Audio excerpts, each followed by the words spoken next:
Warahmatullahi wabarakatuh. Bismillah walhamdulillah innal hamdalillah alhamdulillah wassalatu wassalamu ala rasulillah sayyidina Muhammad ibn Abdullah wa ala alihi wa sahbihi wa man tabi'ahu wa nasarahu wa mawalah ila yaumil qiyamah, amma ba'd. Yang terhormat dan yang sama-sama kita hormati Ibu Dewi sekeluarga selaku owner daripada PT Asia Inter Asia Services yang hadir pada kesempatan sore hari ini, juga Bapak, Ibu, Saudara segenap dan seluruh karyawan-karyawati yang insya Allah mudah-mudahan kita sama-sama dimuliakan oleh Allah Subhanahu wa Ta'ala. Alhamdulillah Bapak Ibu, pada kesempatan sore hari ini Jumat sore ya, kita bisa kembali bermuajahah insya Allah. Sebulan sekali mah kita ketemu dalam rangka silaturahim, sekaligus kita juga berupaya menambah nutrisi kepada rohani kita, Pak. Jadi orang itu kadang-kadang kalau lapar buru-buru cari makan, tapi kalau rohani yang lapar dia biarkan aja ya. Padahal kan kalau rohani yang sakit itu lebih bahaya, Pak. Ada yang bilang katanya kalau yang sakit itu badan, obatnya banyak, ya kan? Banyak pula dokternya, Pak. Tapi kalau sudah rohani yang sakit, ini susah cari obatnya ya. Makanya hari ini alhamdulillah untuk kedua kalinya kita bisa kembali bertemu. Semoga ini menjadi majelis yang Allah ridhoi, dan mudah-mudahan kita punya tempat bekerja di sini insyaallah mudah-mudahan diberkahi oleh Allah Subhanahu wa Ta'ala. Amin ya rabbal alamin. Baik Bapak Ibu yang saya muliakan, sebelum kita mulai kajian pada hari ini, kita buka dulu Pak ya dengan zikir singkat saja barangkali, tapi insyaallah dengan keikhlasan hati yang kita baca pada hari ini insyaallah menjadi ibadah zikir buat kita dan doa kita untuk almarhum, almarhumah, orang-orang tua kita, guru-guru kita, orang-orang yang telah berjasa dalam kehidupan kita ini, terutama kepada almarhumah Ibu Rini ya, yang telah berpulang ke rahmatullah. Mudah-mudahan diterima iman Islamnya, diterima amal ibadahnya, diluaskan di alam kuburnya. Kita yang masih hidup semoga sehat ya Pak ya, berkah panjang umur, dimudahkan urusannya oleh Allah Subhanahu wa Ta'ala. Amin ya rabbal alamin. Ala hadhihi niyyah wa ala kulli niyyatin salihah wa ila hadratin nabi al-mustafa Muhammadin sallallahu alaihi wa alihi wasallam bi barakati ummil kitab al-Fatihah. A'udzu billahi minasy syaithanir rajim. Bismillahirrahmanirrahim. Alhamdulillahi rabbil alamin. Ar-Rahmanir Rahim. Maliki yaumiddin. Iyyaka na'budu wa iyyaka nasta'in.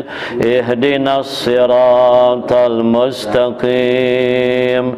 Siratal ladzina an'amta 'alaihim ghairil maghdubi 'alaihim waladdallin.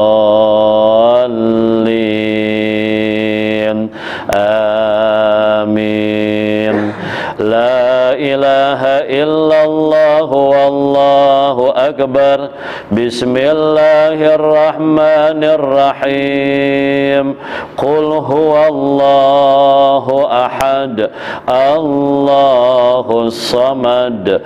Lam yalid wa lam yulad wa lam yakul lahu kufuwan ahad. La ilaha illallah wallahu akbar. Bismillahirrahmanirrahim. Qul a'udzu birabbil falaq min syarri ma khalaq wa min syarri ghasikin idza waqab wa min syarri naffasati fil 'uqad wa min syarri hasidin idza hasad. La ilaha illallah wallahu أكبر بسم الله الرحمن الرحيم قل أعوذ برب الناس ملك الناس إله الناس من شر الوسواس الخناس الذي يوسوس في صدور الناس من الجنة والناس لا إله إلا الله والله أكبر بسم الله الرحمن الرحيم ألف لام ميم ذلك الكتاب لا ريب فيه هدى للمتقين الذين يؤمنون بالغيب ويقيمون الصلاة ومما رزقناهم ينفقون والذين يؤمنون بما أنزل إليك وما أنزل من قبلك وبالآخرة هم يوقنون أولئك على هدى من ربهم وأولئك هم المفلحون وإلهكم إله واحد لا إله إلا هو الرحمن الرحيم الله لا إله إلا هو الحي القيوم لا تأخذه سنة ولا نوم له ما في السماوات وما في الأرض من ذا الذي يشفع عنده إلا بإذنه يعلم ما بين أيديهم وما خلفهم ولا يحيطون بشيء من علمه إلا بما شاء وسع كرسيه السماوات والأرض ولا يؤوده حفظهما وهو العلي العظيم أستغفر الله العظيم أستغفر الله العظيم أستغفر الله العظيم أفضل الذكر فاعلم أنه لا إله إلا الله حي موجود لا إله إلا الله حي معبود لا إله إلا الله حي باقي الذي لا يموت لا إله إلا الله إلا الله لا إله إلا الله لا إله إلا الله لا إله إلا الله لا إله إلا الله لا إله إلا الله لا إله إلا الله لا إله إلا الله لا إله إلا الله لا إله إلا الله لا إله إلا الله محمد رسول الله صلى الله عليه وسلم كلمة حق عليها نحيا وعليها نموت وبها نبعث إن شاء الله تعالى من الآمنين إن الله وملائكته يصلون على النبي يا أيها الذين آمنوا صلوا عليه وسلموا تسليما الفاتحة أعوذ بالله من الشيطان الرجيم بسم الله الرحمن الرحيم الحمد لله رب العالمين الرحمن الرحيم مالك يوم الدين إياك نعبد وإياك نستعين اهدنا الصراط المستقيم صراط الذين أنعمت عليهم غير المغضوب عليهم ولا الضالين dhalin. Amin. Amin ya Allah. Mudah-mudahan dengan mukadimah yang baik tadi lancar Pak semuanya insyaallah. Dan mudah-mudahan yang kita niatkan, yang kita mohonkan kepada Allah, mudah-mudahan akan diijabah oleh Allah Subhanahu wa taala. Amin ya rabbal alamin. Baik Bapak Ibu yang saya muliakan, tema kita tentang apa Pak hari ini? Mencetak pribadi-pribadi yang sadar diri. Ini bahasa kerennya sadar diri. Kalau bahasa kita tahu diri. Ya mohon maaf ya. Saya kira gini Pak Ibu, semua orang tuh suka, semua orang punya sifat tahu diri, ya kan? Allah pun begitu. Nah Bapak Ibu, dalam Al-Quran itu Allah telah menyebutkan dua nama ya. Dua nama yang dua nama ini diberikan nikmat yang sebetulnya sama gitu Pak. Tapi beda-beda ini, beda sikapnya menerima nikmat itu ya. Yang pertama itu Nabiullah Sulaiman alaihissalam. Yang kedua itu Qarun bin Yasar. Ya, ini sama-sama tajir nih, sama-sama kaya kan. Nah, cuma kalau Sulaiman ini kan nabi Pak. Jadi kalau saya baca dalam surah An-Naml ayat 40 itu, begitu dia diberikan nikmat demikian banyak oleh Allah, apa kata Sulaiman? Hadza min fadli rabbi liyabluwani aashkuru am akfur, ya kan? Jadi kata dia, ini yang saya punya nih, kerajaan saya, kata beliau, ini sebetulnya cuma titipan. Cakep ya? Jadi orang kalau apa sih Pak? Tahu diri begitu kali ya. Jadi begitu dia hebat, apa dibilang? Titipan. Ini bukan punya saya, ini titipan dari Allah, liyabluwani gitu kan, untuk menguji saya nih, kira-kira saya syukur atau malah kufur. Itu Sulaiman tuh ucapannya. Terus kalau Qarun unggul dalam surah Al-Qasas 78, apa kata dia? Ini yang saya punya ini, kata dia adalah ala ilmin indi, semua ini gara-gara saya pinter, saya sekolah sampai S berapa? Ya, karena saya pintar. Sampean kan nggak sekolah, makanya nggak kaya-kaya. Kalau gua kaya karena gua pintar. Sebetulnya kira ucapannya, ya kan? Mana Pak Ibu yang kira-kira Allah tenggelamkan, ya Allah tenggelamkan dia punya harta? Siapa itu? Qarun kan? Ya. Jadi Allah emang sangat tidak menyukai karakter itu. Jadi gini Pak, menghayati semua ini hanya titipan, insya Allah akan membuat kita lebih tahu diri gitu loh. Kita hanya meminjam, dipinjam oleh Allah Subhanahu wa taala. Ya kan? Makanya Qarun ditenggelamkan. Jadi kalau kita baca silsilahnya Bapak Ibu, Qarun itu sebetulnya bukan orang lain dengan Nabi Musa. Dia itu saudara sepupu. Jadi Musa Nabi ini punya bapak namanya kan Imran. Imran ini punya adik Pak, laki-laki namanya Yasar. Nah, Yasar punya anak namanya Qarun. Jadi apa namanya itu? Sepupu ya? Ya kan, karena bapaknya kan saudaraan tuh. Jadi Imran bapaknya Musa punya adik namanya ya Yasar. Imran punya anak Musa, Yasar punya anak Qarun, sepupu Pak. Nah Qarun itu pada awalnya orang yang sangat pandai baca kitab Taurat karena suaranya merdu, dan dia punya penampilan emang sangat menarik. Jadi julukan itu Al-Munawwir, yang sangat bercahaya karena mau cakep orangnya Pak. Tapi susah emang, ya kan? Begitu dia susah, dia didoakan oleh Musa kan jadi orang kaya Pak. Nah lupa tuh, lupa. Saking kayanya Pak, dia itu punya punya kunci gudangnya Pak Unggul. Kunci gudangnya aja nih ya, itu dari emas. Dan kalau dia mau ngunci pintu gudang harta itu Pak, itu digotong-gotong kuncinya sama orang-orang kuat. Kaya banget tuh orang. Cuma songong, songong ya kan, belagu gitu kan. Kan ditenggelamkan sama Allah. Jadi yang pertama itu Bu, yang ditenggelamkan itu adalah siapa namanya itu? Qarun dulu, Qarun tenggelam. Bebles kan. Nah, ketika Qarun udah tenggelam nih, orang-orang Bani Israel nih pada julid dengan Musa.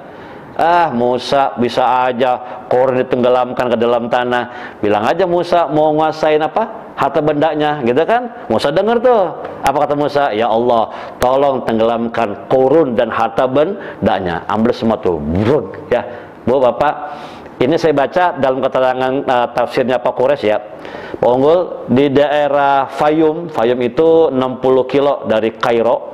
Itu ada Pak sebuah danau yang lebarnya luar biasa. Itu lebarnya aja 10 kilo. Lebarnya 10 kiloan. Dalamnya itu kira-kira 30 meteran.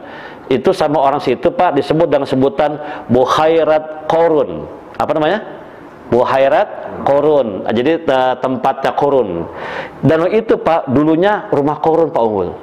Rumah Qurun ditenggelamkan oleh Allah. Nah, bayangin Pak, kalau danaunya aja 10 kilo lebarnya, kebayang apa Unggul? Itu rumah kayak apa gedenya? Itu Qurun. Ya, kenapa ditenggelamkan? Karena dia tidak meyakini semua itu hanya titipan dari Allah Subhanahu wa taala. Ya Bu ya. Jadi kalau kita kerja, ini maaf nih. Kita kerja di sini apa tuh? Titipan bukan? Titipan juga, ya tuh. Kenapa? Banyak orang mau di sini nggak dapat. Banyak orang di sini nggak bisa, ya kan? Atau mau ke sini barangkali kerja di sini nggak kuat, ya kan? Karena dibully. Ya kan? Ini nih muka-muka tahan bully semua kayaknya. Tapi ini kayaknya sudah mulai kuat ya. Udah mulai biasa ya. Udah mulai biasa ya. Iya. Udah nggak apa-apa, tenang aja. Iya. Iya kan? Boleh jadi sudah masuk ke sini Pak Unggul nggak kuat. Wah, ini orang-orangnya orang-orang sangar semua nih, ya kan? Ya begitu. Jadi termasuk apa ya? Termasuk titipan juga gitu loh.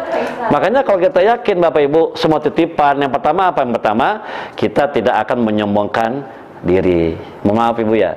Kan ada orang bilang gini, saya kadang suka ini Pak, nggak setuju loh Pak sama orang bilang begini. Tahu nggak Pak Ustadz? Itu yang jadi presiden kita, pimpinan kita, wali kota, bupati dan sebagainya, itu Pak orang-orang terbaik di antara kita. Saya bilang bohong itu. Kenapa? Kalau nubuah, kenabian, karena Allah yang milih, betul itu orang terbaik. Tapi kalau kita pilih Pak, itu bukan terbaik mereka. Kenapa? Kalau bicara masa terbaik masih banyak Pak ya, ya kan? Yang pada bagus ya, yang profesor, doktor. Kenapa nggak jadi? Satu emang nggak nyalon, ya. Yang kedua Pak Ibu nggak ada miliknya, iya nggak? Mohon maaf ya, Prabowo kan nyalon Pak, 2 kali kan, nggak jadi kan? Kenapa? Nggak ada milik. Pada seorang jenderal, ya kan? Amin Rais dulu nyalon juga kan? Profesor doktor nggak dapat kan? Kenapa? Nggak ada milik. Nah Pak Jokowi emang ada milik, 2 kali jadi. Jadi kita jangan sampai nanti menganggap oh itu putra terbaik bangsa. Enggak juga. Loh banyak Bapak Ibu yang lebih baik dibanding mereka. Kok bisa jadi mereka itu ada bagian, ada amanah, ada titipan dari Allah Subhanahu wa taala. Ini makanya itu kalau kita ingkes itu kita nggak bakal belagu. Woi, saya terbaik di sini, makanya saya jadi. Oh enggak juga. Ya enggak, sama kayak rezeki loh Pak, rezeki. Mohon maaf nih. Kadang-kadang ada sebuah keluarga nih ya, 5 atau 6 atau berapa lah gitu. Itu satu bapak, satu ibu, satu rumah, satu pendidikan, satu penggorengan, ya dimasakin sama ibu yang sama kan gitu ya. Lihat Pak Ibu, begitu gede. Bagaimana miliknya? Beda-beda. Beda nggak Pak? Beda. Ada yang abangnya tuh, tajir melintir, hebat luar biasa. Wih, adeknya belangsak.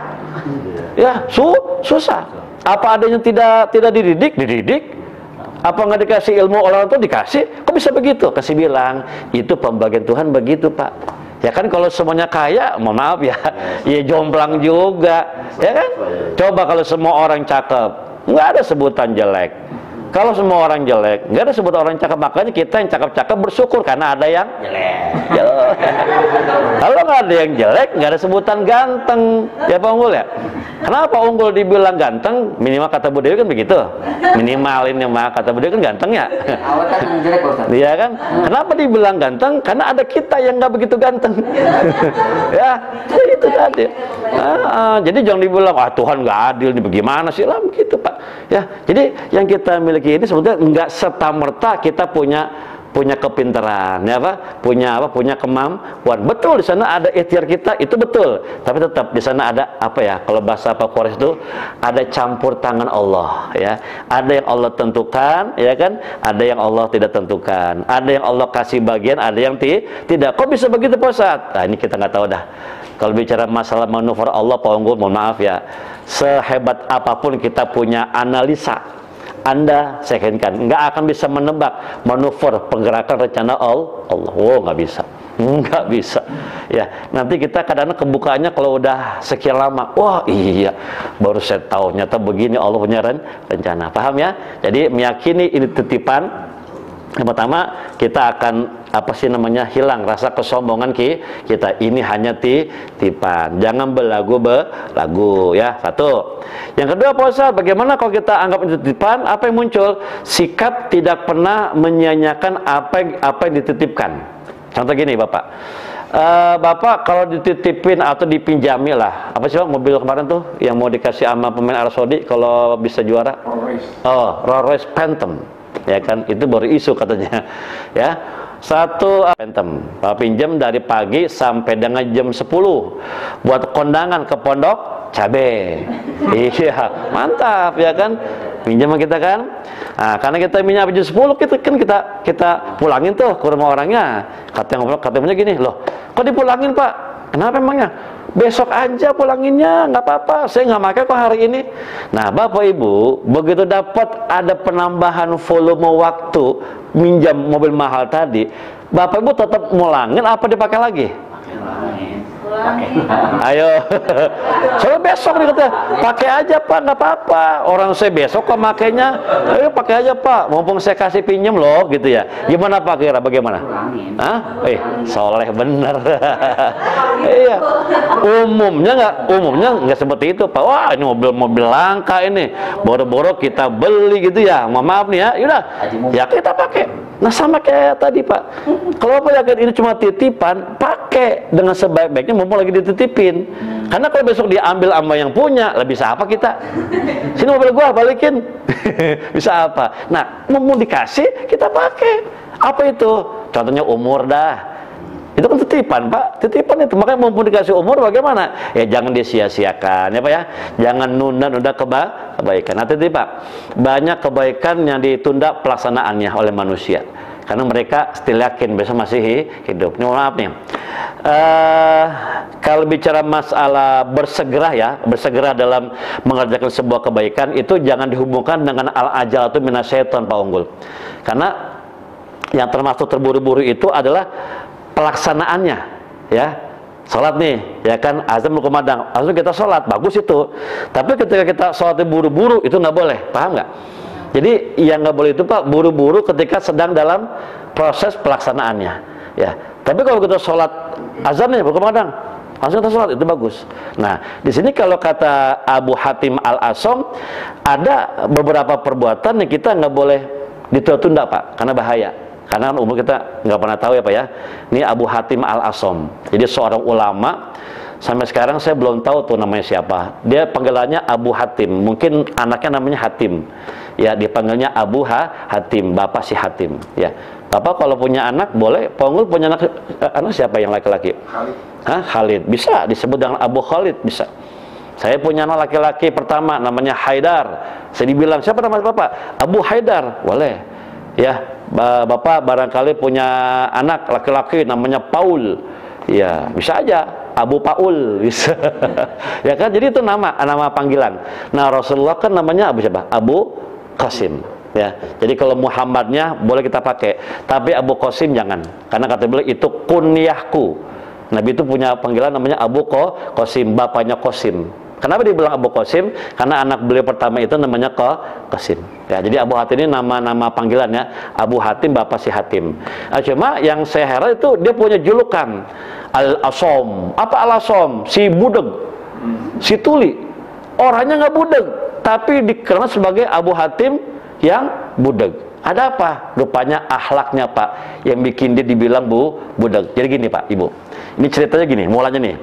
Abu Hatim itu suatu ketika didatangi oleh dua orang anak gadis. Perempuan pasti dong gadis. Masa gadis aki-aki, ya kan? Gadis nih, jadi kayak kakak adik lagi datang. Jadi ini mau konsul mengenai masalah agama datang. Jadi bertiga tuh Abu Hatim sedang ngobrol dengan dua anak tadi. Boleh nggak Pak kalau bertiga? Laki perempuan ngobrol, boleh ya? Boleh ya? Ya kan? Yang nggak boleh kan berdua. Makanya saya heran Pak Unggul, kadang-kadang orang nanya, Pak Ustadz masih ngisi di talim ibu-ibu? Masih? Bapak nggak takut fitnah? Emang apa? Itu kan Pak, itu kan zamannya kan ibu-ibu semua. Ya elah, ibu-ibu udah tuir-tuir. Saya bilang, lagian gue di musola ngajinya, pintu kebuka, jendela kebuka, mau ngapain? Ya nggak? Kalau berdua nih laki perempuan itu benar, ya kan? Yang ketiga adalah syaitan. Kalau taklim mah kita orang ngapa-ngapa, ya kan? Ada Bu Dewi, ada siapa namanya? Aulia, ya kan? Oh Pak Ustadz, jangan situ itu fitnah tuh, ada Bu Dewi. Lah emang kita ngapain? Iya, ada lakinya, ada anak buahnya, kan begitu. Jadi sebenarnya kalau orang begitu karena suka lebay juga Pak ya. Jadi kalau bertiga masih boleh lah. Nah, begitu lagi anak-anak ngobrol nih, jadi yang jadi jubir nih kakaknya dah, yang apa, yang lebih tua gitu kan. Lagi kalau sedang Abu Hatim ini tiba-tiba ini anak perawan kentut Pak Unggul. Kentutnya kalau melepas dong masih mending, berbunyi, ya kan buak begitu, itu kan dibunyi lah. Wah, doh, itu langsung dong mukanya malu karena kentut di depan ulama besar, malu dong. Abu Hatim tahu ini bocah kentut, tapi menjaga apa sih namanya rasa itu anak jangan malu, dia berakting. Coba Neng, angkat suaranya, kok saya nggak dengar Neng ngomong apa dah. Waduh, begitu dengar begitu anak perawan Pak Unggul girang banget. Wow, Abu Hatim budeg. Ya Allah, alhamdulillah, kentut segitu gedenya nggak dengar berarti. Yes, Abu Hatim budeg, Abu Hatim al-Asom. Dari situ tuh. Cuma gara-gara apa sih namanya, menjaga perasaan orang, belaga-belaga budeg malah dipanggil jadi si budeg sampai dia wafat. Ya, ini boleh Pak kita tiru Bu Dewi, pimpinan boleh ditiru barangkali. Kita kan kalau kita kan bos gitu ya, pimpinan, saya ustadz atau guru atau apa kan, ada orang datang ke rumah kita kan, ngomong-ngomong kentut, lu ngentut ya? Kurang ajar, langsung down dong. Ya dia enggak itu. Jadi biarkanlah orang bilang saya budeg, yang penting anak ini tidak malu. Akhlak yang luar biasa. Jadi berpura-pura tuli cuma semata-mata ingin menjaga apa sih namanya Pak, marwah ya dari anak gadis yang tadi itu ya, luar biasa. Apa kata dia? Ada beberapa perkara kata beliau yang kita malah nggak boleh di apa sih, di pending gitu kan. Pertama ya taubat Pak ya, jangan ditunda-tunda. Yang kedua kata beliau adalah melayani tamu. Nah, jadi Bapak Ibu, kalau tamu itu kan dalam agama termasuk apa? Tanda keimanan, ya kan? Mangkana yu'minu billahi wal yaumil akhir falyukrim dhaifahu, ya kan? Siapa yang beriman kepada Allah dan hari kiamat, apa kata Rasul? Muliakan tamu. Pak, hati-hati loh Pak. Abu Jahal, Abu Lahab, segitu PA-nya itu orang berdua, ya kan? Tetap Pak sama tamu begini Pak Unggul. Jadi orang Arab jahil itu punya kelebihan juga Pak. Apa? Sama tamu tuh sangat apa namanya? Menghormati. Ya, itu orang Arab Pak. Jadi Abu Jahal, Abu Lahab itu segitu apa sih namanya, bencinya kepada umat Islam. Tapi kalau ada orang dari mana datang Pak ke Mekah itu, oh mereka jamu tamu ya Pak ya. Baik Bapak, kalau ada tamu, maaf nih, umpama sedang sholat, jangan mendadak soleh dong. Nih sholatnya biasanya nggak pakai zikir. Begitu ada tamu nungguin, emang Bapak nggak suka sama tamunya, tiba-tiba mendadak zikir, ya kan? Wah, Ponggol mana lagi zikir? Tumben, ya kan gitu. Biasanya nggak begitu. Biasanya kan Allahumma lantas jalan. Wah, ini zikir dulu, ya kan? Zikir yang biasa 33, ya kan? Karena ada tamu, kita nggak suka sama tamunya barangkali gitu ya. Wah, kita lama-lamain.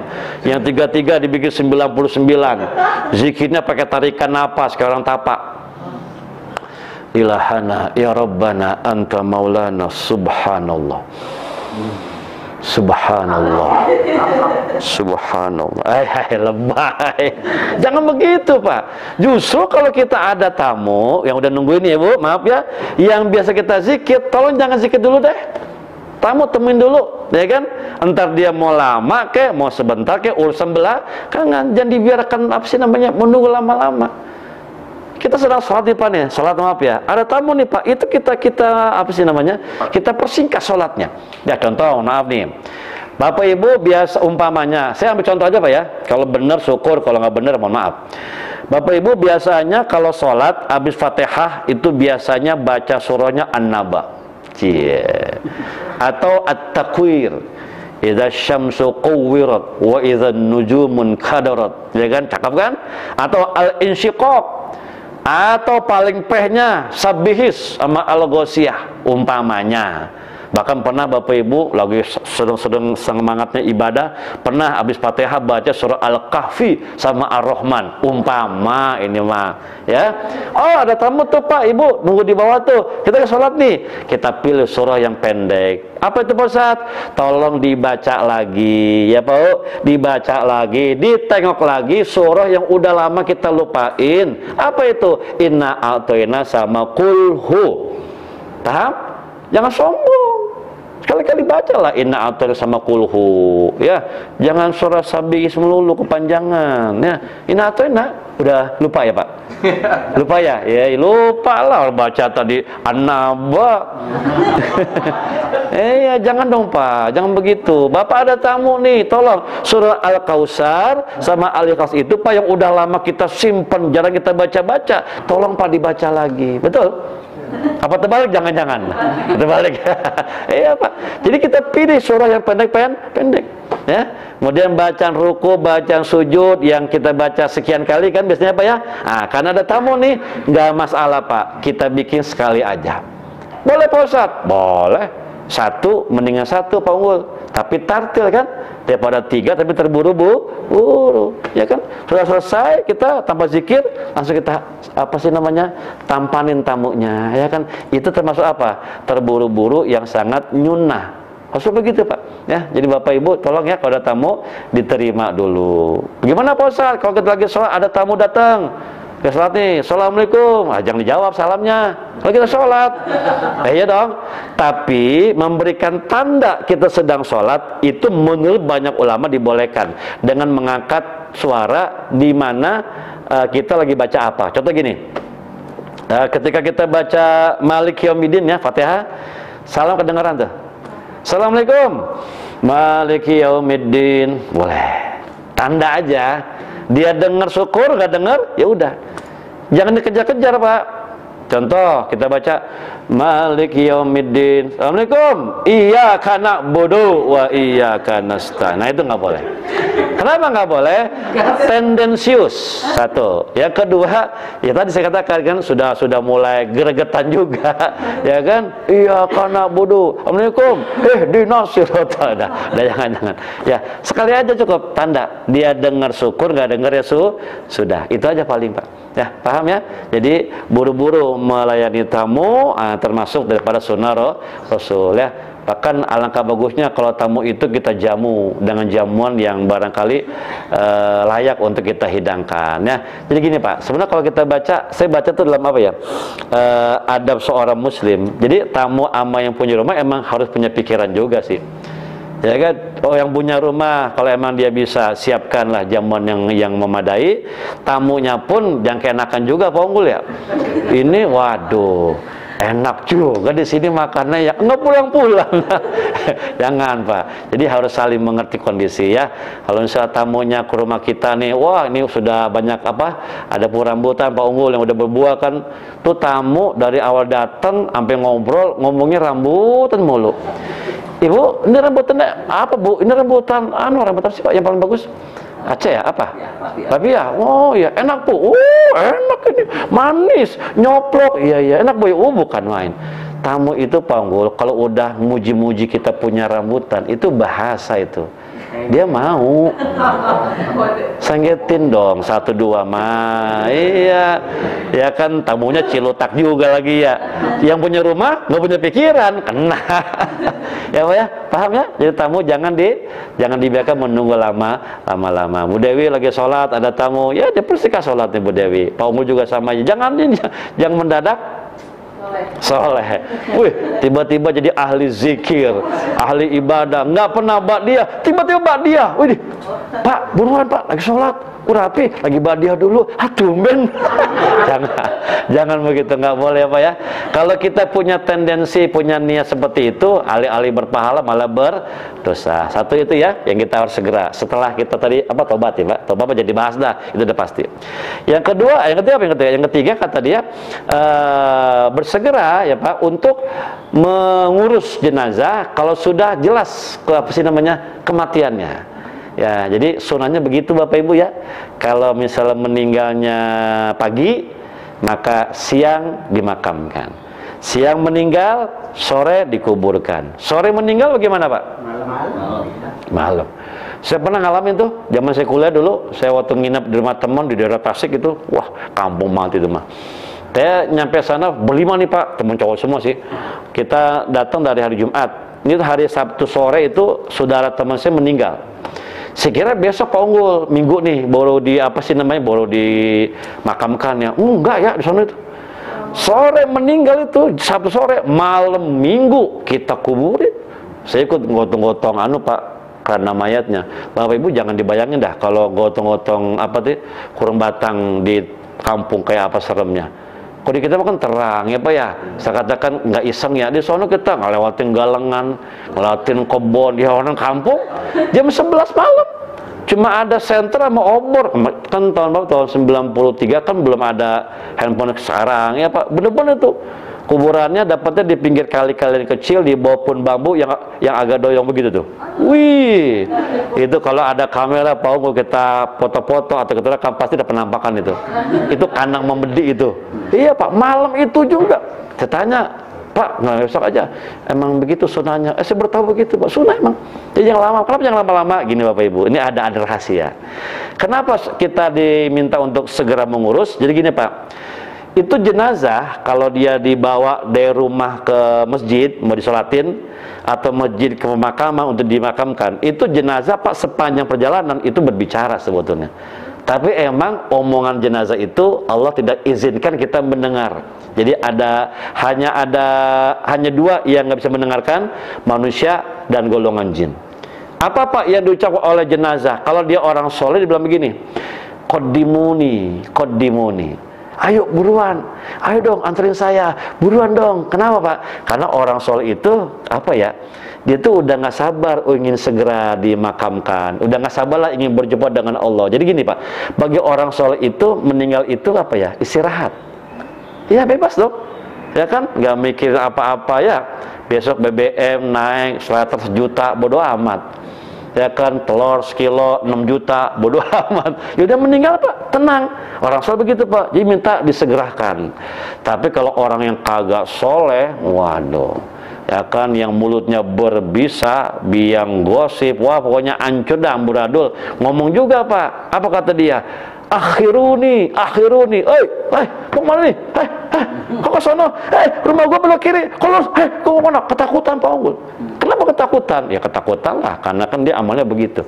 Ya, tapi untung Bu Dewi, kuping kita tidak mendengar. Kalau nggak dengar kita banting gunung Batam.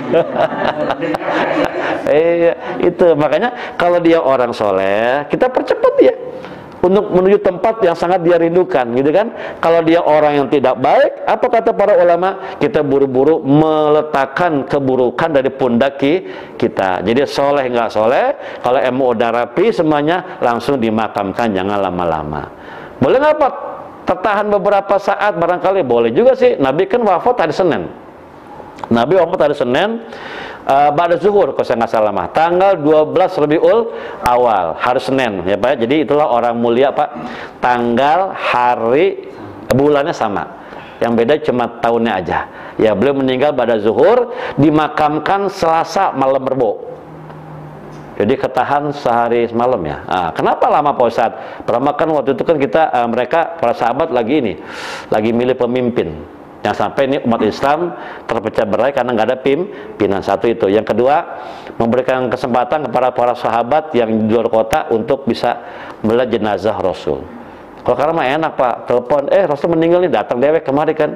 Cuma dulu kan dijemput dulu ya kuda, duduk sono, ada kemari, makanya agak lama. Jadi itu karena ada uzur. Tapi kalau nggak ada uzur, jangan lama ya. Kalau sudah meninggal langsung dikubur. Biar kenapa Pak? Kalau orang soleh, biar dia segera ketemulah atau masuk ke tempat yang dia inginkan. Kalau orang nggak, ini bagaimana kalau nggak soleh? Buru-buru naruh keburukan dari pundak kita, begitu ya. Itu buru-buru yang ketiga itu ya. Maka kita kalau merasa ini titipan Pak, ya jangan disia-siakan. Mumpung dikasih, jangan disia-siakan ya. Ada momen ngaji sebulan sekali, datengin lah ya Bu ya. Ngaji cuma sebentar kok, nggak sampai 2 jam ya. nonton dangdut aja 3 jam kata-katanya loh. Iya, saya kadang-kadang cemburu Pak, kita kalah pamor sama ini, sama iya, luar biasa. Masya Allah, kita nonton hiburan itu pokoknya sekian jam, enjoy aja, dengerin ceramah setengah jam, panas kuping, panas hati. Ada yang bilang gini, habis Pak Ustadz kalau ngomong kayaknya kena banget sama saya. Lah emang gue nyebut nama apa? Kan saya bilang, Bu, saya itu termasuk orang yang kalau ngomong emang tandes. Kalau jelek, ya gue bilang jelek dah. Tapi kan saya nggak pernah nyebut nama, ya kan? Cuma apa sih namanya? Cuma kejadian, perbuatannya. Tapi siapa orangnya? Oh, saya nggak pernah sebut. Bapak ini nih begini, nggak pernah tuh. Ya, apa ya? Paham ya? Jadi yang kedua, kalau kita meyakini ini ada sebuah titipan, insya Allah kita akan tidak menyia-nyiakan. Ya, karena bagaimanapun semua. Nah, merasa ini sebuah titipan membuat kita berperilaku lebih tahu diri. Ya, kita hanya meminjam karunia Allah.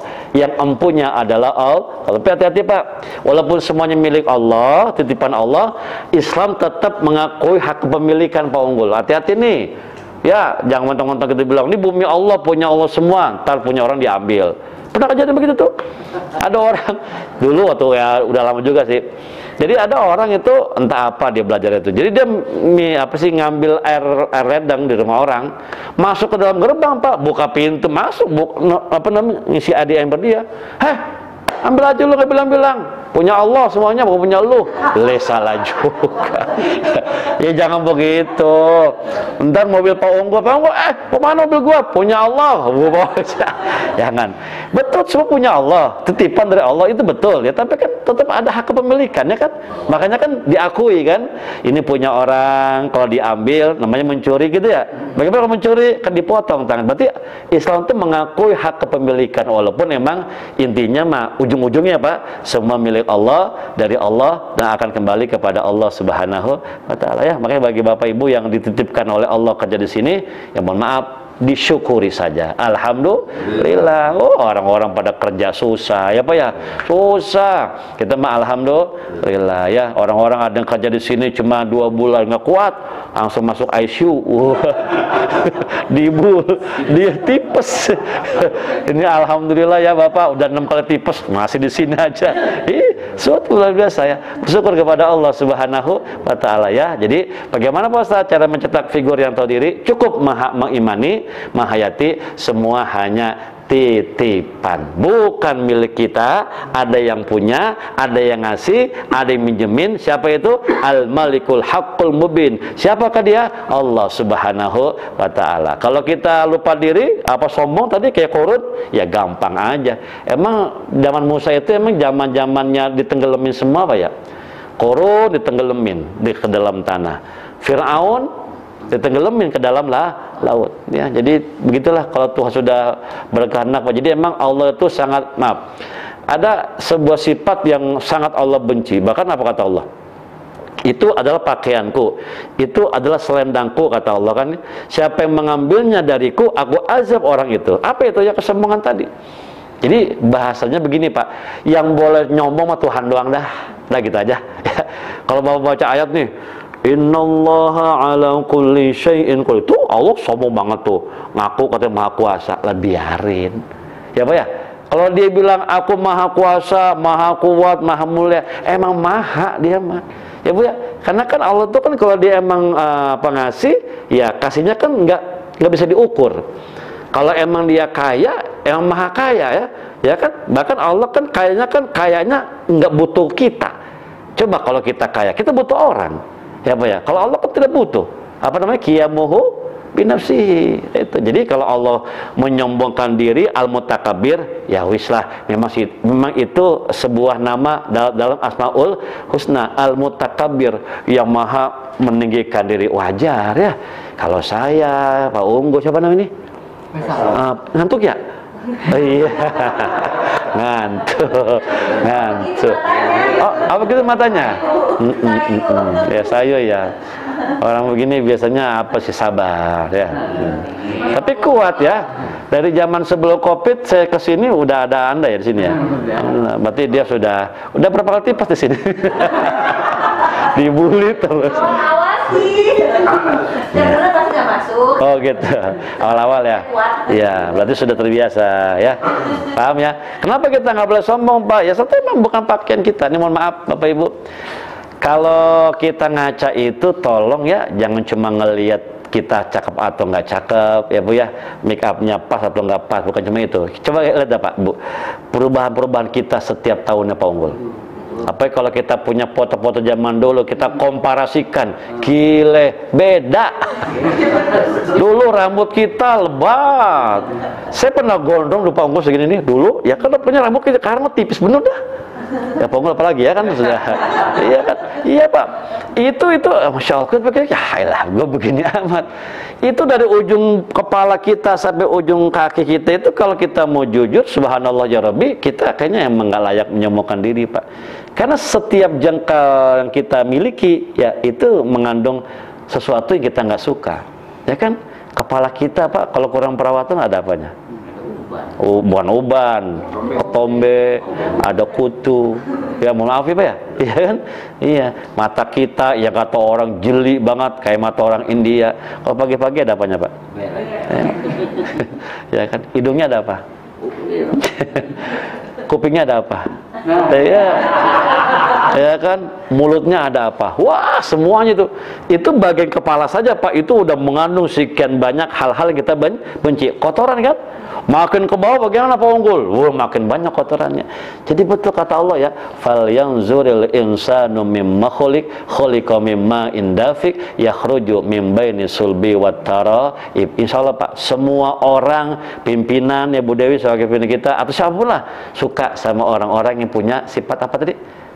Sadar diri gitu, kita siapa sebagai apa ya, maka cukup meyakini semua hanya titipan, amanah, pinjaman, semua ada yang punya. Begitu ini meresap, tamu buka, buka, pas lagi dibahas tamu, datang tamu ya, ini tamu begini kita terima jangan ya, terima terima ya Pak ya, Bapak. Baik, lah siapa ya? Oke, sampai sini ada yang mau disampaikan? Ya, jadi tadi saya katakan kalau kita meyakini ini sebuah titipan, pertama kita nggak akan menyombongkan diri, kita nggak akan lupa diri, kita nggak akan merasa kita yang terbaik Pak. Mohon maaf ya, jangan lagi lah kita dibodohi. Wah ini yang jadi ini putra terbaik negara kita. Enggak, banyak yang bagus-bagus. Kenapa nggak jadi? Nggak nyalon satu. Kedua ya mereka nggak ada milik Pak, nggak ada milik. Ya kan si fulan tuh udah sarjana, profesor, dokter, ya kan ilmunya juga bagus, ya nggak jadi kan, emang nggak milik ya. Yang ini malah kita nggak duga-duga malah jadi 2 kali kan, kenapa? Ada milik itu. Jadi kita nggak boleh mengklaim kecuali masalah kenabian Pak. Kalau kenabian karena bukan pilihan manusia, Allah yang milih, nah, kita yakini nabi-nabi itu orang-orang terbaik yang mereka tuh punya apa ya, ismah, keterjagaan dari perbuatan dosa. Jadi mustahil Nabi itu berbuat khilaf yang mencoreng status sebagai seorang Nabi. Itu jelas Nabi ya. Tapi kalau kata presiden, wali kota, bupati, bla bla bla bla bla, itu kan manusia punya pilihan Pak. Ya bukan yang terbaik. Ya boleh jadi emang dia bisa kampanyenya ya. Apa sih namanya sekarang? Pencitraannya bagus ya kan. Atau dipoles-poles kan, jadi keren gitu kan. Angle fotonya pun diambil yang bagus. Bapak itu punya angle loh Pak. Ada angel side, ada evil side. Iya, ada sisi Pak. Itu kalau dipoto kita keren banget. Itu angel side. Tapi kita punya evil side. Ada sisi Pak yang tak bagaimana dipoto, kok jelek. Kalau dapat angel side itu bagus. Saya ada foto nih dapat angel side ya. Itu dibikin lukisan pun tetap bagus Pak. Nih, mana ya? Aduh, ada. Jadi kita tuh punya 2 sisi emang. Pak siapa tuh? Nah ini kan, ini angel side ini lukisan, foto saya nih, ya ini angel side, ya kan? Tapi ada evil side, makanya kita nggak boleh nyombongkan diri ya Pak. Kita punya 2 sisi, ada yang bagus, ada yang jelek. Yang bagus Allah berikan supaya kita apa ya, berani bersaing sama orang lain, karena kita punya kelebihan, ya. Nah kita punya kekurangan untuk apa? Untuk jangan pernah menyombongkan diri. Nah meyakini semua titipan milik Allah, insya Allah akan terkikis sifat-sifat yang tadi itu ya. Termasuk kalau dititipin jangan disia-siain, mumpung dititipin. Kalau diambil sama yang punya bagaimana? Ya kita nggak bisa ngapa-ngapain lagi gitu. Iya, dititipin. Dan biasanya gini Pak, orang yang punya itu akan marah besar kalau dia tahu yang dititipin kok belagu gitu. Nih pakai mobil gua gitu kan, dipakai kan sama kita. Dipakai kok makanya jabra. Itu ngakui di mana-mana punya dia, kita kan marah ya. Wah, ambil mobilnya gitu. Sama kalau kayak gitu. Jadi begitu dia kasih kita nikmat, titipan amanah, ya kita seperti itu kelakuannya ya dia ambil. Allah itu mengambilnya ya semudah cara dia memberikan. Ya, mohon maaf Pak. Jangan bilang begini, wah Pak Ustadz, dia mah nggak bakal susah 7 turunan tuh, nggak bakal jatuh dia mah orang kaya begitu. Enggak, saya bilang, jangan bilang begitu. Ya. Buat kita oke, mustahil jatuh Pak dia, mustahil susah, orang kaya banget. Kata kita kan, Allah itu apa sih Pak yang dia nggak bisa kalau dia mau? Idza arada syai'an ayyakula lahu kun fayakun. Korun itu Pak, korun itu kan CS-nya Fir'aun. Jadi kalau ada Fir'aun, pasti ada korun, ada Haman ya. Fir'aun kan raja, Haman itu kan patih ya, pada ada menteri Haman tuh. Korun itu pengusaha sukses di zaman Fir'aun. Wah, ngamuk. Waalaikumsalam. Selamat Pak Reza. Nih, berarti kalau dia datang berarti udah enggak apa. Silakan Pak. Itu. Yang mananya? Ya. Jadi ketika itu ya, ketika itu ada yang bilang gitu, Qarun nggak bakal susah, nggak bakal belangsak, orang kaya begitu, ya kan temennya Fir'aun dia, ya kan kata kita begitu Pak Unggul. Kata Allah bagaimana? Gua tenggelamin, ya tenggelam semuanya, habis ya. Ingat Pak, titipan semuanya. Kalau Allah bisa ngasih bapak ibu nikmat itu sedemikian mudah, Allah pun juga sedemikian mudah mencabutnya kembali. Bagaimana caranya Pak Ustadz? Nggak bisa lah. You bilang nggak bisa. Kata Allah kalau gua mau. Ya, jangan pernah bilang apa sih namanya, nggak mungkin bagi Tuhan selama dia berirodah. Allah berkehendak ya. Kalau dia kata berkehendak dia, is okay, nggak ada yang nggak mungkin. Masker. Sebuah titipan. Iya, yang titipan maksudnya. Iya, istri anak titipan. Betul. Jadi itu ya Pak ya. Itu kiat-kiat singkat aja supaya kita bisa menjadi figur-figur manusia yang tahu diri ya. Tadi juga sama Pak ya, jangan ditunda-tunda lah kebaikan kita, tobat ya Pak ya. Sholat juga kalau yang bisa lebih awal kenapa dibikin entar gitu kan. Terus juga apa tadi Pak, tamu yang datang juga jangan dibiarkan nunggu lama, termasuk jenazah yang sudah meninggal juga jangan dibiarkan menunggu lama. Itu termasuk sunnah Rasul malah menyegerakan hal-hal itu ya.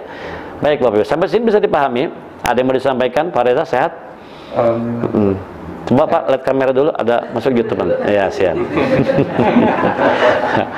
Begitu wah si Reza datang Oh, langsung kita lagi ngomong masalah tamu Pak Reza.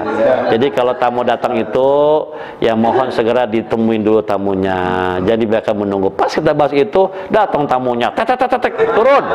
Ada tamu. Begitu gimana Pak Ustadz tuh modelnya? Kadang sebetulnya kan intinya 3 kali salam, kalau tidak dijawab pasti kita pergi itu. Tapi kalau model kayak itu tadi ngotoknya ya. Jadi kan kita tergantung tuh kan saya bikin kali sholatnya, atau yang kita nungguin dulu atau gimana? Ya baik. Silakan. Ibu, baik. Tidak boleh kita membatalkan sholat sengaja gara-gara ingin matiin handphone atau ingin apa tadi nungguin tamu, nggak usah. Itu jadi gini ya Pak. Sebenarnya kalau dibilang salam itu termasuk cara yang sangat bagus Pak ya. Salam. Berapa kali sih kita disuruh salamnya? 3 kan? Kenapa 3? Ini kita harus jadi gini. Kita sebagai tamu kudu punya harga diri juga Pak. Kan namun nih, Assalamualaikum. Assalamualaikum. Bedawi, Assalamualaikum. Pulang. Tunjukkan kita punya harga diri. Masa lu gelar tikar di situ, nungguin, hina betul kalian dia pulang dulu kan, atau kemana dulu lagi, entar datang lagi. Karena kemungkinan ketika salam ini kita ucapkan, beliau sedang di kamar mandi barangkali kan gitu ya, nggak ngedengarkan seperti itu. Jadi itu cara yang sangat bagus. Adapun kalau sudah aku suka ada yang lancang tuh Bu kadang-kadang ya, udah Assalamualaikum kan, pernah nggak apa lagi itu Pak? Awas ya, nggak boleh melihat ke dalam rumah orang lain. Ya, itu termasuk perbuatan yang sangat-sangat tidak sopan. Nabi sendiri marah, Pak, kalau misalnya apa namanya, nggak boleh. Itu tanda kita nggak menghormati. Ada orang ya tahu kayaknya kosong, tapi itu ada kutangnya di baku. Nggak boleh. Ya, mohon maaf Pak. Kenapa? Itu kan pribadi orang, ya kan? Kita jangan suka ini, jangan suka apa ngelihat isi orang, nggak boleh. Bahkan maaf Bapak namu ke rumah orang nih. Pak, silakan masuk, duduk Pak. Duduk di mana? Ya di situ, di tempat yang ditunjuk. Jangan milih-milih lu. Situ, sengaja Pak ya. Di situ. Kenapa di situ? Karena siapa nih yang punya rumah tahu tempat inilah yang layak untuk seorang tamu. Kenapa jangan di sana? Mungkin berantakan, ya kan? Mungkin ya kita nggak tahu kan, dia kan lebih tahu rumah dia sendiri. Suruh sini, sono aja Bu ya, enakan sono dah. Ya, ini mah tamu songong bener. Deket makanan loh, hah? Sono aja deket makanan. Itu nanti bukan tuan rumah yang ngasih. Ya. Jadi gitu Bu. Jadi Ibu jangan dibatalin sholatnya kecuali ada gempa bumi. Nah itu kan bahaya tuh, itu bahaya ya. Berarti yang di video-video tuh dia ninggalin kan lagi berjamaah tuh. Iya, boleh. Pergi nggak? Boleh. Itu kan bahaya. Mancam. Terus yang lanjutin gimana? Ya nanti dari awal lagi. Enggak, maksudnya yang lanjut terus kan ada tuh. Ya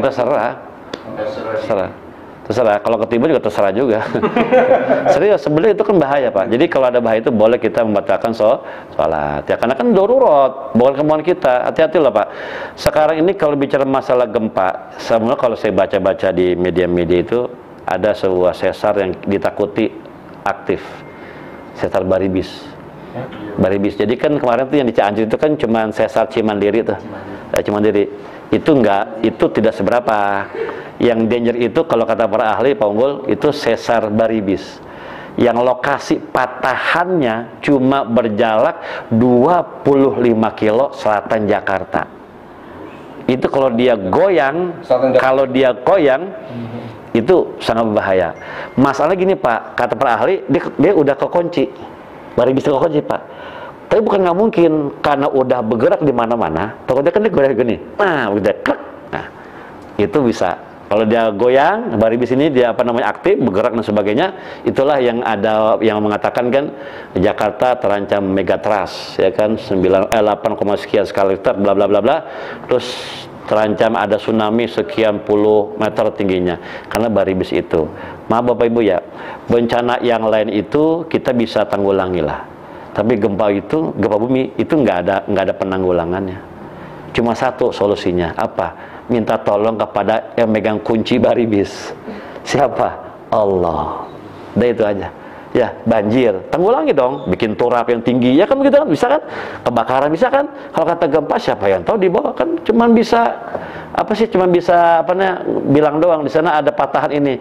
Kapan itu bergerak? Kapan itu anjloknya? Nggak ada yang tahu. Itu Baribis terbaik. Cuman 25 km selatan Jakarta, mungkin ya Bogor Karawang kali ya. Seperti itulah kira-kira.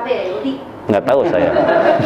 Iya. Nah kalau itu terjadi kita lagi sholat, ya sudah kita lari. Adalah bahaya buat kita gitu ya.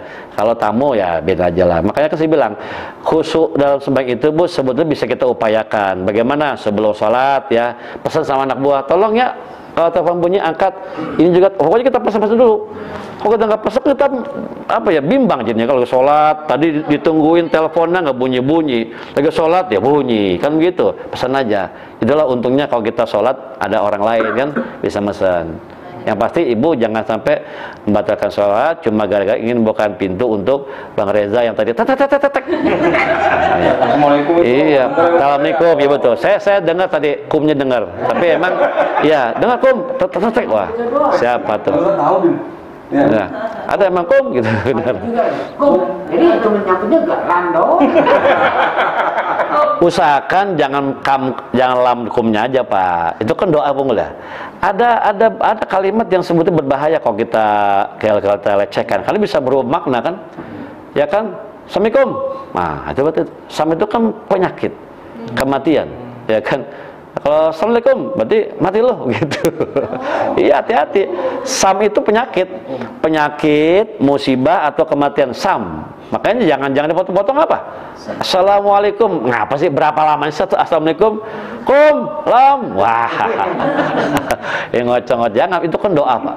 Doa yang sejatinya jangan dibuat apa namanya bahan-bahan candaan gitu. Assalamualaikum, waalaikumsalam. Ya, kebiasaan yang tidak layak dibiasakan. Karena tadi saya katakan doa yang bagus tuh. Assalamualaikum, keselamatan bagimu. Waalaikumsalam, kamu juga selamat. Apa jeleknya Pak? Itu ya. Jadi besok-besok assalamualaikum, tetap itu kan ciri. Betul, almarhum bapak saya begitu tuh. Kalau dia datang ke rumah nih, kita lagi di belakang, itu kedengaran dari kaca nih, digetok-getok pakai cincin. Emang kalau kayu Bu, tok-tok itu nggak begitu nyaring. Kalau kaca itu emang lebih berisik gitu, mungkin lebih narik perhatian kita lah gitu. Oh iya Pak Ustadz, saya dapat titipan salam. Salam Dari Haji Guntur. Pak Haji Guntur. Oh siap. Yang pelatih itu ya? Iya. Yang orang Kodam? Orang Kodam. Siap. Sehat beliau? Belum lama sih sakit. Udah lama ketemu. Saya ketemu terakhir tuh kapan? Waktu di sini. Sakit gula. Sakit gula ya? Iya. Tapi sih sekarang udah agak sehat. Masih galak? Masih galak masih. Lagunya begitu lagi ya, lagunya. Pak Guntur. Pelatih ini ya? Iya kan, saya terakhir ceramah di situ. Saya ada nih videonya, saya ambil di YouTube yang ceramah di bawah itu, ulang tahun kita yang berapa Pak waktu itu? Ada YouTube-nya nih. Itu udah lama banget ya, 2017 masalah ya? Iya. Pak Guntur masih ada tuh, ketika masih aktif ya? Masih aktif. Sekarang juga. Waalaikumsalam. Cuman kemarin sih habis bulannya kumat kayaknya. Sebentar dong, tapi sekarang udah agak. Ya. Tapi tetap galak ya, sebagai pelatih mah. Kalau militer begitu Pak. Ya, jadi emang saya dengar, saya pernah ketemu soal Pak. Karena sebab kalau orang militer itu dari potongan badan, muka itu kita tahu, wah ini orang militer. Iyalah Pak. Kita masuk militer itu Pak dinolkan dulu, nol. Jadi kita kayak macam dicetak ulang. Jadi sisi orang-orang umum dibuang. Jadi dibentuk cara jalan, muka, ya begitu. Jadi ketahuan. Iya, dokternya begitu. Jadi emang dibikin ya kayak orang dibikin ulang aja gitu, install ulang. Jadi apa sih namanya, untuk unsur-unsur pribumi kita tuh, orang-orang awamnya tuh dibuang. Jadi kita tetap ya gagahnya, badannya, ngomong-ngomong itu begitu. Pak Guntur ya. Ya, sampaikan salam kembali buat beliau. Insyaallah. Paham Bapak Ibu? Kalau jelas, kalau paham kita makan bacang. Iya, kita mah ngajinya santai aja. Yang penting ada zikir dulu. Ya, zikir. Kita doain buat Bu Rini, buat Bapak juga, buat semuanya ya. Termasuk abang ya, Bu Rini ya, kakak ya, yang udah meninggal ya. Siapa? Oh, iya. Iya, itu udah banyak. Termasuk juga Pak Unggul juga. Bapak Ibu udah nggak ada ya? Iya. Iya.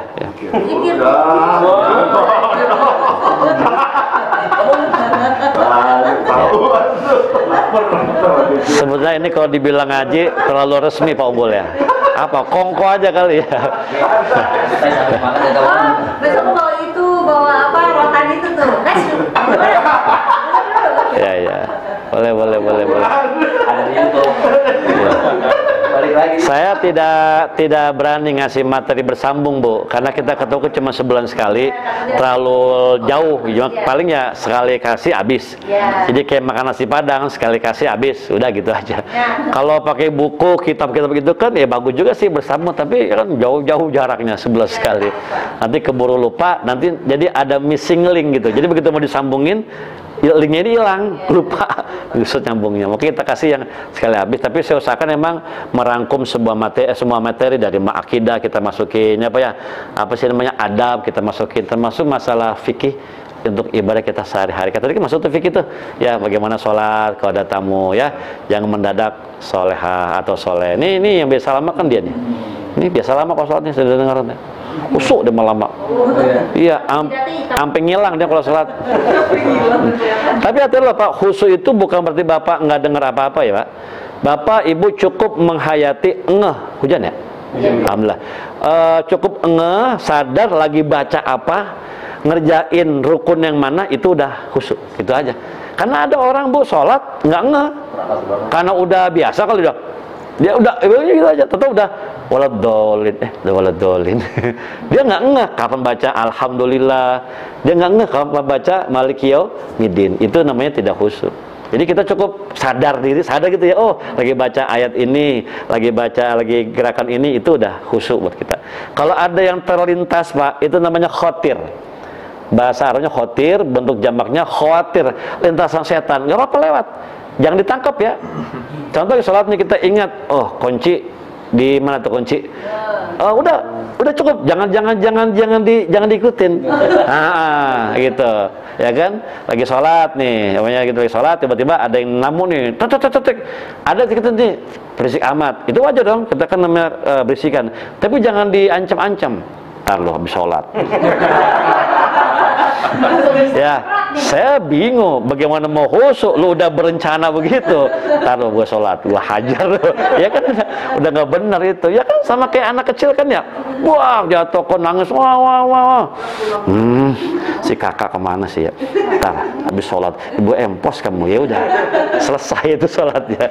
Kalau kedengaran emang kita punya kuping, nggak apa-apa. Cuma jangan direkayasa, dirancang mau ngapa-ngapain. Itu Pak. Kalau ngeplay itu dong, wah sholat nih sampai ngeplay, sampai kosong, sampai gimana, mungkin buat kita belum sampai situ. Repot Pak, jangan sampai kayak orang begini, Pak nggak sholat, saya belum bisa khusyuk Pak. Loh, jadi gimana? Saya belajar konsentrasi dulu Pak Ustadz, udah bisa konsen, saya baru sholat. Oh cakep. Kok cakep? Iya, sholat belum, konsen kagak, mati, selesai Ustadz. Ya, ingat ya Pak, sholatlah walaupun masih belum bisa khusyuk. Bacalah Quran walaupun terbata-bata, sodakohlah walaupun kadang-kadang masih ada rasa-rasa ria, urusan pahala urusan Allah. Itu aja Pak. Jangan, oh saya belum bisa ikhlas Pak, saya nggak ini dah, nggak sedekah dulu, nggak usah, kerjain aja dulu. Pahala urusan Allah. Itu Bapak kalau bicara khusyuk dalam konteks nggak paham tidak dengar apa-apa, itu levelnya level bukan kita itu. Ya kita masih bisa ngedengar, nggak apa juga. Yang penting jangan diancam-ancam gitu. Ya, paham Pak ya? Ya. Silakan dimakan Pak. Ayo.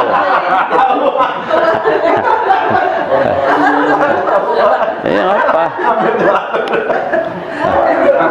Ada pertanyaan. Ya, monggo.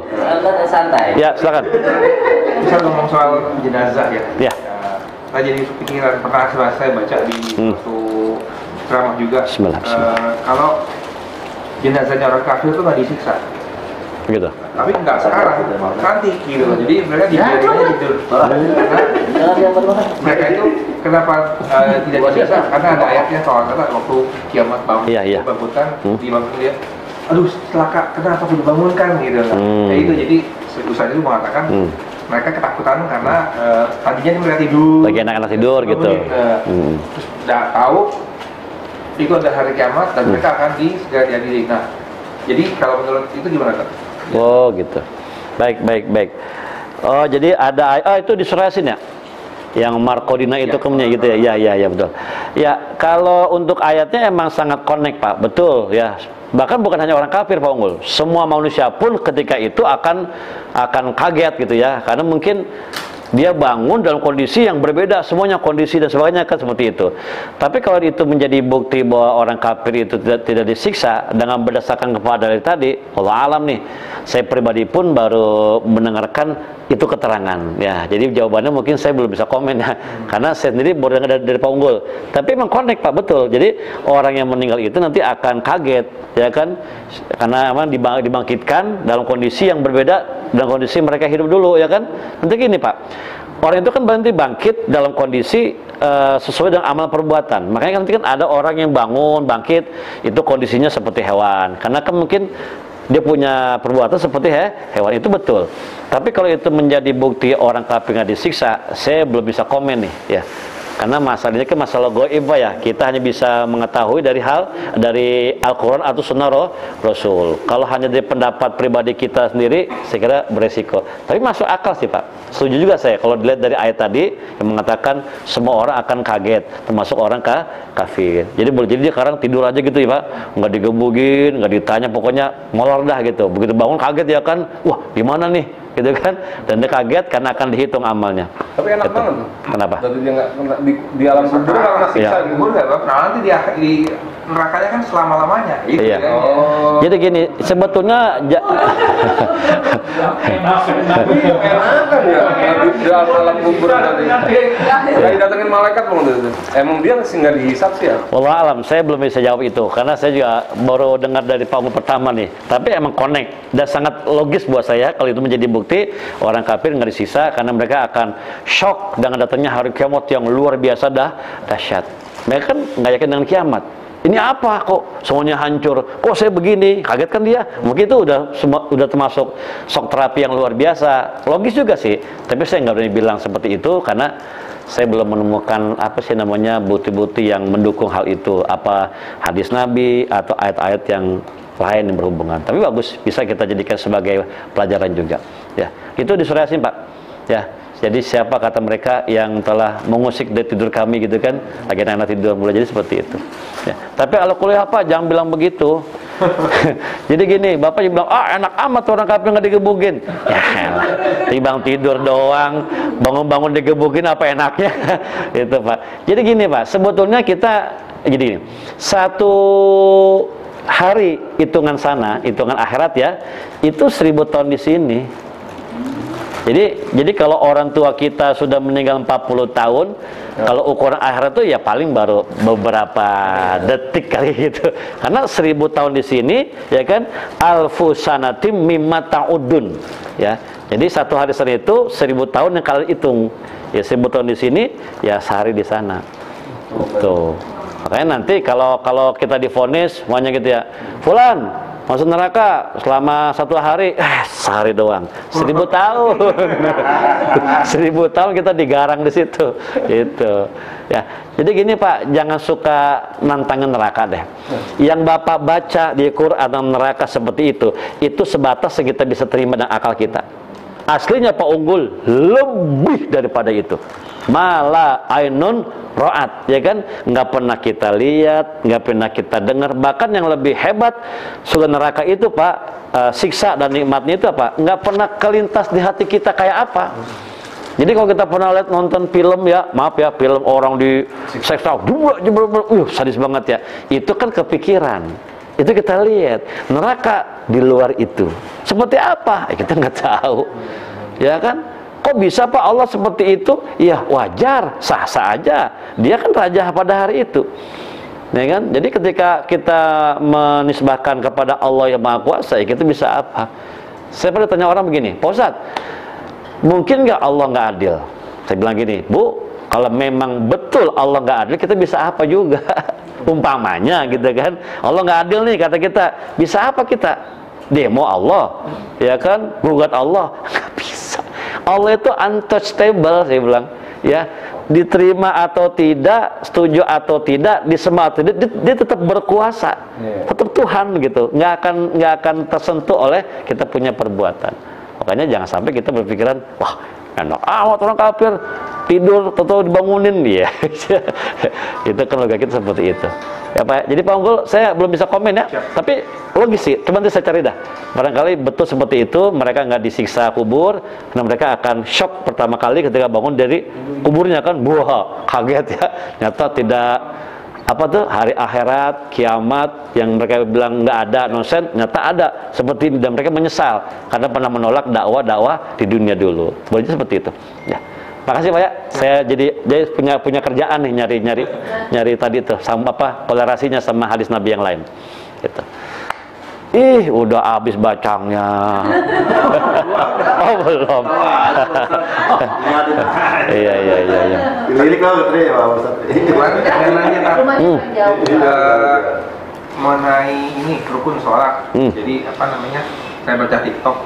Jadi saya juga kurang percaya TikTok. Iya. Yang dia bilang namanya sunnah qauli kalau nggak salah ya. Jadi kalau kita sholat itu mulut tuh harus bergerak dan bersuara sedikit walaupun kemudian kuping. Nah itu kalau saya baca di rukun sholat itu bukan sesuatu yang harus dilakukan, tapi dia bilang, si TikTok dia bilang, ini kalau nggak dilakukan sah, sholatnya nggak sah. Oh gitu. Nah, apakah seperti itu? Itu karena si TikTok yang ngomong ya, jadi saya tanyakan. Baik. Bapak, memang kalau bicara masalah sunnah, ya sunnah itu berarti kan Nabi kan ngerjainnya. Nah, itu Rasul itu kalau misalnya sholat, itu sahabat bisa melihat gerakan jenggot beliau. Jadi Nabi itu kalau sholat bukan mingkem. Jadi apa sih namanya, walaupun hanya sekedar gerakan atau ada suara yang kedengar oleh beliau sendiri, itu apa namanya, bergerak. Ya sahabat tuh tahu Nabi itu lagi baca apa tuh dari gerakan jenggotnya. Makanya itu yang saya tahu itu sunnah perbuatan Nabi. Apakah dia menjadi tidak sah kita punya sholat kalau kita tidak menggerakkan? Nah, kalau untuk takbiratul ihram, betul, itu mesti bersuara walaupun seukuran yang kita dengar aja. Allahu Akbar, itu harus, ya kan. Kalau nggak bagaimana Pak? Itu tidak sah takbir kita. Nah, tapi kalau udah jalan ke dalam, nah itu tidak menjadi suatu keharusan. Kalau takbir pertama memang harus, Bu. Bagi imam pasti doang Allahu Akbar. Ibu bagaimana, Bu? Sama, kita aja Allahu Akbar. Itu namanya qauli, betul. Jadi sunnah qauli, sebuah kebiasaan ucapan Rasulullah ketika sholat. Itu betul kalau takbiratul ihram, Pak ya. Adapun kalau untuk baca-bacaannya itu nggak termasuk ke dalam hal itu. Tidak harus. Tidak harus. Tapi kalau takbiratul ihram, betul itu. Minimal kita ngucapin walaupun kecil ya. Allahu Akbar itu. Pak Ustadz, itu kan ibu kan perempuan. Kalau gitu nanti batal dong suaranya. Kenapa? Kan suara perempuan aurat. Suara perempuan itu aurat, betul. Kalau dimodifikasi sedemikian rupa bisa menimbulkan rangsangan bagi orang lain. Kan begitu. Ibu bicara dengan saya dengan bahasa yang sopan, normal, itu nggak apa-apa, ya kan? Ibu manggil Reza, manggil siapa dengan suara yang normal, itu nggak apa-apa. Yang nggak boleh kalau sudah di setting, Reza, nah, itu bahaya, itu nggak boleh. Jadi iya betul. Jadi itu aurat.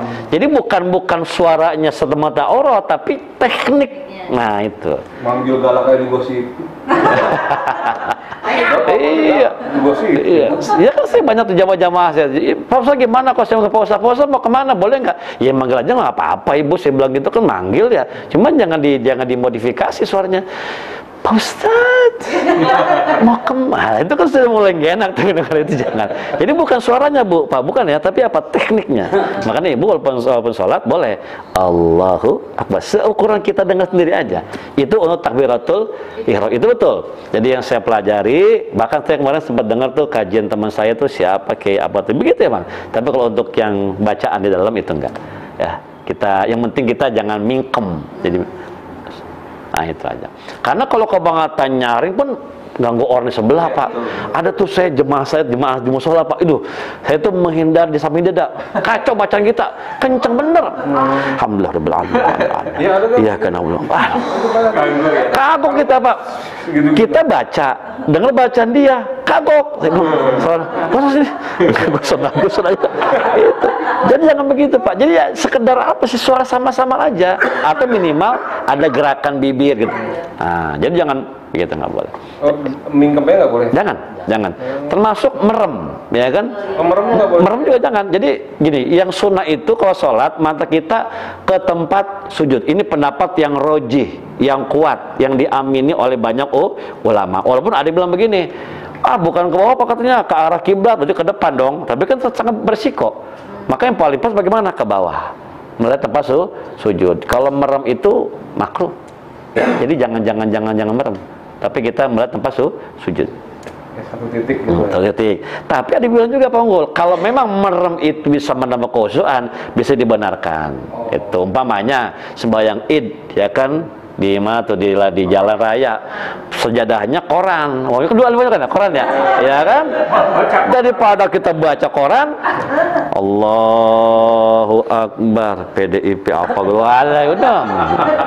Karena emang ada uzur, ya kan? Ada hal yang membuat kita emang mesti merem. Tapi kalau nggak ada ya kita lihat tempat sujud aja. Itu sunnah seperti itu. Ya Pak Gul ya. Jadi cuman satu aja yang memang harus disuarakan, itu takbiratul ihram, yaitu walaupun kecil atau lirih kita bunyiin Allahu Akbar. Itu. Ya. Sama salam kali. Salam ya benar. Salam ya betul. Salam. Gerakannya kan Allahu Akbar, itu nggak perlu bunyiin. Takbiratul ihram. Iya pakai. Kalau takbir itu. Iya. Jadi gini Pak, di zaman sekarang itu kita nggak perlu takut atau sungkan untuk mengeraskan menyebut asma-asma Allah, ya kan? Kalau zaman dulu mungkin iyalah kan, zaman Nabi kan masih terintimidasi mungkin seperti itu. Sekarang kita angkat aja Allahu Akbar gitu. Dan usahakan kalau bisa jangan malu menyebut Allah. Saya suka bingung kadang-kadang orang menyebut Allah dengan sebutan yang di atas. Kenapa sih nyebutnya di atas? Kenapa sih nggak Allah aja? Kok belum punya anak? Habis gimana? Yang di atas belum ngasih. Ya laki lu yang di atas. Jangan begitu ngapa? Berbanggalah. Nyebut, ya mungkin Allah belum menghendaki. Kenapa salah? Enggak kan? Ini kadang yang di atas. Ya kan? Kenapa yang di atas? Ya bilang aja Allah gitu. Jadi kita bangga dengan kita punya ciri sebagai seorang Muslim gitu. Allah, nyebut aja Allah gitu kan, yang di atas. Kalau Tuhan masih mending Pak Unggul, Tuhan mah yang di atas. Kenapa? Habis gimana? Yang di atas belum menghendaki. Kok yang di atas? Siapa yang di atas? Jangan begitu, ngapa sebutannya Allah gitu. Kenapa Reza? Kok ini ya gimana Pak? Allah belum menghendaki saya punya bini lagi. Ah begitu umpamanya. Udah ya? Udah ya? Itu. Ya, jangan mau kalah dengan beliau. Oke, Pak Mo jelas ya? Oke, siap. Makasih. Fareza jelas semua? Siap. Kalau jelas kita tutup dengan doa nih. Karena emang saya sengaja datang lebih awal. Pertama emang kedua ini kan saya kosong, Pak. Kalau pertama 3-4 tuh saya ada pengajian dulu sebelum pada Jumatan. Jadi mau nggak mau saya pasti telat kemarinnya, lama kan. Nah kalau sekarang kosong saya ini, jadi saya bisa berangkat lebih awal. Saya udah mandi juga, bersih ya, punya fresh lah gitu kan. Asal berjamaah, jam 4 kita mulai, jam 5 selesai. Jadi nggak ada yang kemarin dulu kita pulang kejauhan, kemana Pak? Apa? Ciawi ya? Gadok, Ciawi. Nih Bu mana tuh? Agunan. Joko mana Pak Joko? Celengsi itu berarti lewatin ini Bu, Cibubur ya Pak? Iya, Cibubur. Ya, refleksi kan? Ya benar itu foto saya. Ya sudah. Baik Bapak Ibu, kalau udah cukup kita tutup dengan doa ya Pak Unggul ya. Ini kita hari ini dimasukin ke YouTube oleh Pak Unggul. Saya mohon kepada beliau untuk dicek ulang kembali. Kalau pantas silakan di-share, kalau enggak jangan bikin malu aja. Bunyi gua tuh. Iya. Pas kirim dah biarin sama. Pas ngambil Bini gua, dia mau ngatop.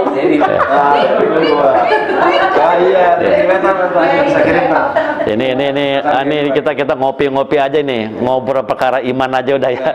Kalau dibilang ngaji kita koboi banget ini ngaji.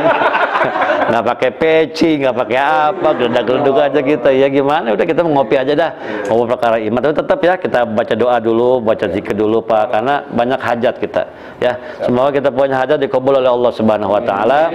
Almarhum almarhumah orang-orang tua kita ya, Pak Unggul juga orang tuanya udah nggak ada Pak ya, dua-duanya Pak ya, udah berpulang, ibu juga sama ya, saya juga sama ya, udah nggak ada orang tua dua-duanya. Pokoknya semuanya lah orang-orang yang telah berjasa kepada kita, orang tua kita, guru-guru kita yang telah berjasa kepada tempat kita ini, semoga Allah terima amal baiknya, Allah terima iman Islamnya, Allah luaskan di alam kuburnya, dan buat kita insya Allah berkah panjang umur, sehat badan, gampang urusannya, banyak rezekinya, yang kalau kita udah dapat titipan itu kita bisa jaga dengan sebaik-baiknya untuk ibadah kepada Allah Subhanahu Wa Taala. Amin ya rabbal alamin. Yuk Bapak Ibu kita angkat kedua belah tangan, kita baca doa penutup, mudah-mudahan Allah kabulkan doa-doa kita semuanya. Amin ya Allah ya rabbal alamin.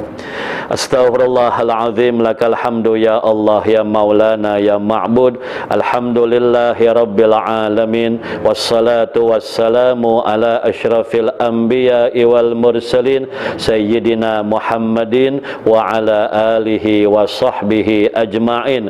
Allahumma gfir lana warhamna wali walidina warhamhum kama rabbawna sighara. Allahumma inna nastaudi'uka bima 'allamtanahu farduduhu ilaina inda hajatina ilaihi. Allahumma arinal haqqa haqqan warzuqna ittiba sa'ah wa arinal batila batilan warzuqna ijtinabah. Rabbana atina fid dunya hasanah wa fil akhirati hasanah wa qina adzabannar. Wa sallallahu ala sayyidina Muhammadin wa ala alihi wa sahbihi wa sallam walhamdulillahi rabbil alamin. Qabul insyaallah.